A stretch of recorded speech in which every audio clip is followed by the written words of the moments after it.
दोस्तों, आप अपने आप को एक सिचुएशन में इमेजिन कीजिए। आप 30-40 लोगों के साथ पनामा के जंगल से जा रहे हो। प्यास लगी तो बारिश से गीली हुई अपनी टी शर्ट को निचोड़कर पानी पी रहे हो। थक गए तो जमीन पर लेट गए, लेकिन कोई सांप काट ले इस डर से सो नहीं पा रहे हो। और भूख लगी तो सिर्फ चलते हुए जा रहे हो। क्या आप ऐसी किसी जर्नी पर जाना चाहोगे?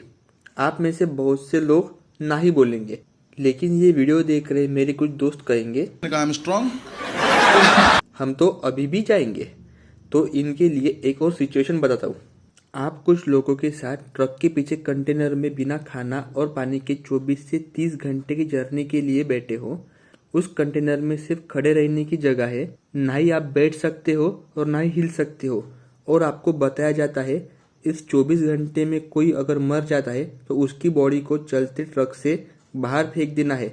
और लोग आपके मरने की दुआ कर रहे हैं, क्योंकि जैसे आप मरेंगे तो आपके बॉडी को बाहर फेंककर कंटेनर में थोड़ी जगह बनाई जाए।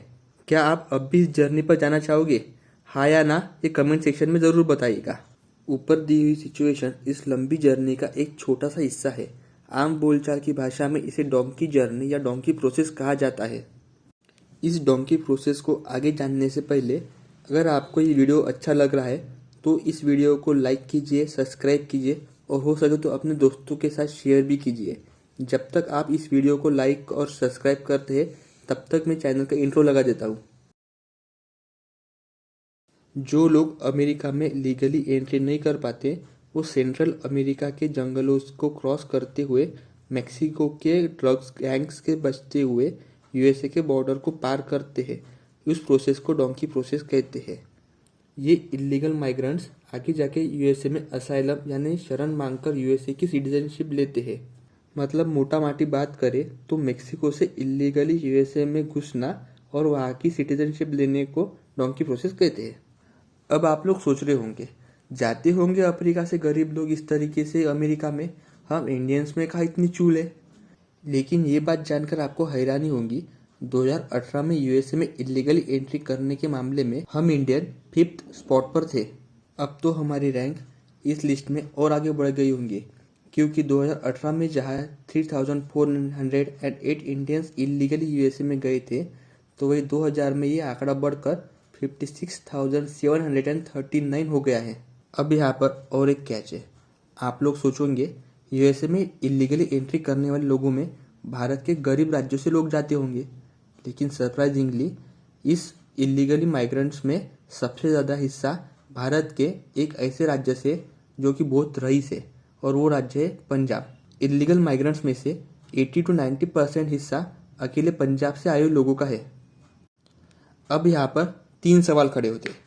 पहला, ये पूरी जर्नी होती कैसी है? दूसरा, पंजाब के लोग यूएसए में जाने के लिए इतने खतरनाक रास्ते का इस्तेमाल करते ही क्यों है? और तीसरा, अमेरिका में जाने के बाद क्या होता है?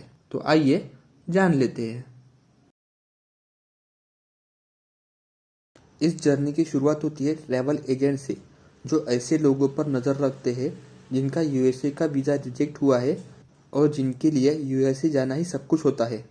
ट्रैवल एजेंट्स ऐसे लोगों को अपने झांसे में फंसाकर हर एक से यूएसए जाने के लिए 30 से 40 लाख लेता है। ये पैसा ये लोग किसी से उधार लेकर या ज़मीन बेचकर जमा करते हैं। इसके बाद इन लोगों को जो इलीगल माइग्रेंट से उन्हें फ्लाइट से ब्राज़ील या इक्वाडोर लाया जाता है। बाद में इलीगली कोलंबिया में एंट्री होती है। कोलंबिया में इन इलीगल माइग्रेंट्स को अलग अलग ग्रुप्स में बांटा जाता है। इसके बाद ये ग्रुप्स पनामा, नाकारागुआ और ग्वाटेमाला के जंगल को क्रॉस करते हुए मेक्सिको में एंटर होते हैं।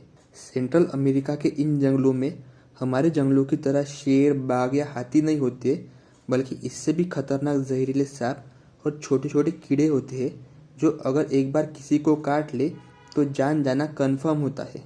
बहुत से लोग सांप काटने की वजह से, बीमारी से, थकान से ही इस जंगलों में दम तोड़ देते हैं, और जो लोग बच जाते हैं वो ग्वाटेमाला मेक्सिको बॉर्डर से मेक्सिको में एंट्री करते हैं।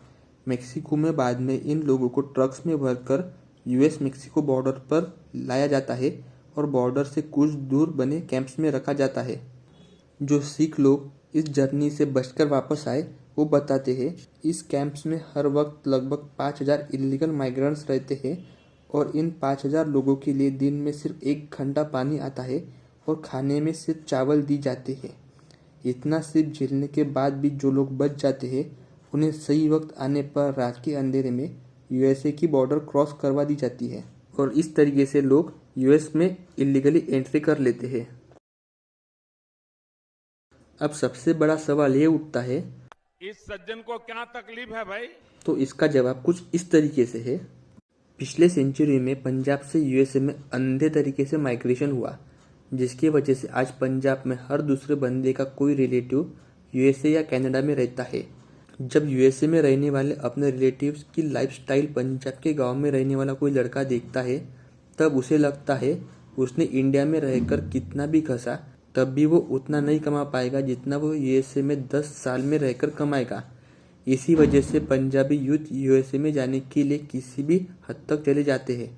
इसके अलावा अदर कास्ट में शादी करने की वजह से ऑनर किलिंग से बचने के लिए लोअर कास्ट के लोग अपनी सोशल और इकोनॉमिक कंडीशन को सुधारने के लिए और कुछ लोग राजनीतिक षड्यंत्र से बचने के लिए यूएसए में डोंकी प्रोसेस से इलीगली एंट्री करते हैं। मैक्सिको बॉर्डर से यूएसए में एंट्री करने के बाद 2 चीज़ें होती है।